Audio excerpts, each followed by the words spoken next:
Hi everyone, welcome back to the channel on the college process. Once again, I'm Ed from Principia Prep. And today, like I mentioned in all my other videos, every week I'm going to, on Friday, go through all your questions here on the comment section and all your questions, answer them here in a video, just to make it easy for everyone's questions to be answered throughout this process. Because obviously you guys know, this is kind of the crazy time for me, but I figured if I just spent 1 hour every day on Friday specifically answering your questions, I can get everything out to you guys so then everyone has all their answers to the questions you guys ask on all the college videos we have here. So once again, the same format we did last time for last week, that when we started this whole thing, I'm not going to be answering any statements. So if you have any statements on here or thanking me for the videos or anything else statement-wise connected, I won't be reading those. I'll just be reading the questions. And obviously on the right-hand side of every question is the video that I'm addressing the question on. So if you guys are new to this and you're watching this video and wondering why I'm answering the question the way I am, if you watch the video on the right there and on our channel, it'll explain, I guess, in more detail why this person is asking this specific question for themselves. And all that being said, let's jump right into the questions here from Z1NO. Thank you, Ed, for answering my question. I have a 1200 for my SAT score, and I'm in the range for most of my colleges, but a little below their average SAT score. So I'm assuming here the person's asking, if I have a 1200 SAT score, should I send it in? For me, once again, if you are in the median test score or within about 50 to 90 points within the median test score of accepted students from that college from the previous academic year, of which you can get that answer from the university's admissions office if you ask them what their median SAT score is, then I would send the test scores in, by the way. Okay, so let's go now to the next question here. This one here is from Ellen here. So Ed, I have a friend who's going back to school but has a financial judgment against her from a creditor. Will that affect her ability to get federal student loans? And the answer is yes and no. And let me explain to you why that's yes and no. If the student is getting federal loans, so if your friend, you're talking about them being the student and them getting the federal direct loans as a student, so if they're going to college as a student, they will be offered federal direct loans as long as they fill out the FAFSA. Then no, it will not affect that. They can still get federal direct loans in that way as a student. If you're asking if they're looking to get a Parent Plus loan or a private loan of any kind, yes, that will be a hindrance, unfortunately. It may deny them the Parent Plus loan and or any private loans or state loans they're looking to get out there for a student. But if they're looking to get loans specifically as the student, has no bearing whatsoever. So also in the same kind of answering that question, if it's going to affect their student, if you're asking that question too, it does not affect their student. So the student can still get federal direct loans in their name, or the parent, if they're a parent, or the parent, if they're the student, they can also still get federal direct loans in their name. This will not affect it. It's just that they're looking to get additional loans outside of the federal direct loans provided by the FAFSA form, like the Parent Plus loan, private loans, or state loans. Yes, then it will affect you, unfortunately. It may be a hindrance to getting those loans. Let's go to the next question here. Silly question, but where does the money come from? And they're discussing, the federal student loan forgiveness program here. So their question very likely is, how are they forgiving these loans, monies? Why are they able to do so?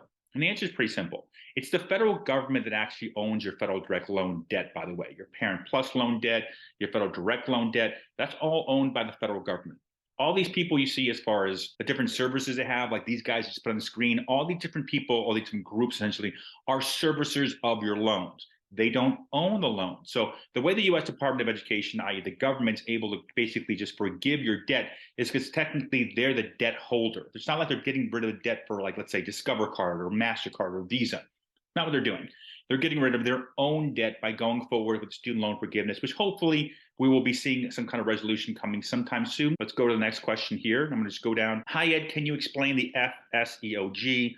When is it distributed and how much is it usually paid out? And who qualifies for that? Good question. When it comes to the SEOG, SEOG stands for Federal Supplemental Education Opportunity Grant. It's basically an additional grant provided to you by the U.S. Department of Education through the college. Let me explain how it works. Typically, if you're Pell eligible, if you're able to get Pell grants, which means you have a lot of financial need to attend a college, then if a student gets Pell grants, the school itself they're going to also has another budget of funding from the U.S. Department of Education called FSEOG. That FSEOG money is additional money the school can elect to give you in addition to the Pell Grant. So the Pell Grant is guaranteed depending upon your FAFSA. So your FAFSA says you're going to get one, you get one no matter what school you go to. The FSEOG money is different because the school itself dictates who gets that money, but most of the schools will only give you that money if your student is getting Pell Grants. In some cases, they also require your student to have a zero expected family contribution number, or essentially a zero ability to pay based on the FAFSA. Now, when it comes to the FSEOG, you're able to get $4,000 from it. This is basically the max. Most schools do not provide this amount, though. Most schools usually give $1,000, $2,000, or $3,000 max, is what I've seen in my 25 years of doing this, with schools giving out the FSEOG. But so it's technically, you fill out the FAFSA, you get Pell grants, you're eligible for FSEOG, but it's the school's discretion about how much you get. Let's keep moving down here. I got an email today saying I've been approved, but obviously you still have to wait. Yes, if your question is, everyone's been getting this email basically in the mail. I'll show you guys here an email. A parent sent it to me here. So this is the email a lot of you guys are getting from the U.S. Department of Education, those who signed up for the federal student loan forgiveness. What they're basically saying is they have your application. They have your stuff ready to go. If student loan forgiveness goes through, then basically all it's left to do is if they need from you, your taxes will ask from them. If not, you're going to get the $10,000 off or the $20,000 off if you were a Pell recipient back in the day. So that's what basically the email you guys are getting in the mail now is. It's just confirmation from the U.S. Department of Education saying they have your application in place. Go to the next questions here. Okay, so I went through some of the statements. I got to the next question. All right, so I went through a bunch of statements. I got to the next question here for you guys. The next question is from Pat here. It's, I heard we still can apply for student loan relief until 12/23. Is this true? Technically, yes, it is true. You still have until December 2023 to apply for the program, but this was before they blocked the program. The courts blocked the program. So it's very likely until we hear something resolution-wise from the courts of if they're going to let this go through or not. Nothing's going to happen at this point in time. So we have to just wait. So unfortunately, you can't actually apply because they've actually blocked the site. The site no longer exists. It's not taking out new applications. So you're going to have to wait, unfortunately, here, Pat. If you didn't already sign up, you're going to have to wait until the judges, the federal Supreme Court or whoever it may be, comes back and says yes or no. Then you'll be able to go back in and apply. Unfortunately, right now, they don't have the application available anymore, unfortunately. Let me just go to the next question here. In regards for the question asking for income earned from working, you stated in line 8. Are you referring to line 8, other income?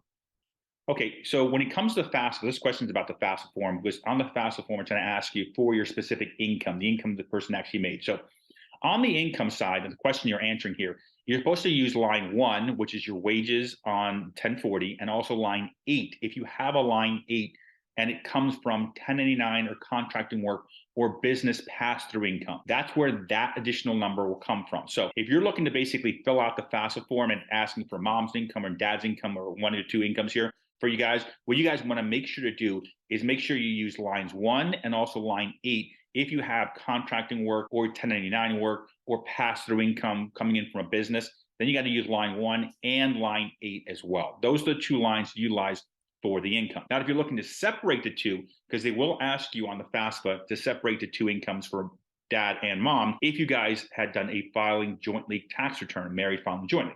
To do that, you can look on your W-2 on line number 1. That will show you the number you have for that specific person for line 1 of the 1040. Then what you can do is subtract your W-2 income, that one person's W-2 income, from the other person's line number 1, so the two of you guys together. That will give you the answer. So let me give you an example. Let's say you have a W-2, and your W-2 says you make $100, and your 1040 shows you have $300 on line 1 for wages. Obviously low wages, but just easy example for you guys. So if your 1040, line 1 shows $300, and one parent's W-2 shows $100, that means when you're filling out the FAFSA to break down how much dad makes versus how much mom, you would take the person who made the 100 and put it into their slot, and then subtract the 100 from line 1 of the 1040, and that remaining amount goes in the second parent's slot, showing how much they made that year. And let me just go to the next questions here. Okay, we got the next question here. Once again, you guys, I love the comments. You guys can leave as many comments as you want. You know, good comments, bad comments, I don't even care, to be honest with you, because obviously more comments get more people watching, more videos get played, more commercials, more scholarship money we have to get back to you guys. So all the comments you guys want to leave, perfectly helpful here. But obviously for this video, I don't go through your comments, I just go through your questions. So that being said, we got to the next question here from right here, C. Perlera 777. I heard that student loans are canceled after 20 years after graduation if you haven't paid them off. Is this true? The answer is yes and no. And let me explain to you what I mean by yes and no. The way it works is this. The student loans, as far as the federal student loans are concerned, because this doesn't happen for private lenders, by the way, it's only for federal student loans this has happened. There are income contingency programs where you can actually pay a certain portion of your income, and then typically after 15 to 20 years, the remaining amount will be forgiven.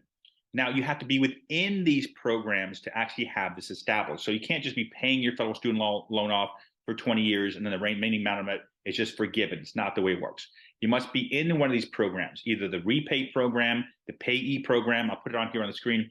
There's a bunch of different programs here, which will allow you to pay typically a certain percentage of your income if you're a low income situation that you're in, allows you to. So you also have to, over those 20 years, basically reapply every year to stay in these programs. So your income has minimized, has to be low enough, typically around a 50, 60,000 just gross level or below, every year for you to maintain this program where you can actually keep getting this to get to the point where they may forgive your loan after 20 years. So it's not just you're paying off your loan for 20 years and they forgive it. It's not the way it works. You must be within one of the income contingency programs to allow you to forego your debt, the remaining debt, after the 15 or 20 years. Okay. All right, perfect. And that's it, guys. That's all the questions we have. I appreciate you guys asking all the questions you do. Once again, I will be making this video every Friday, answering all the questions you guys had from basically that week before, so that way you guys can get all your answers. And other than that, if you guys have any questions, any comments, please leave them down here. We do appreciate them here on the channel. Once again, my name is Ed from Principia Prep.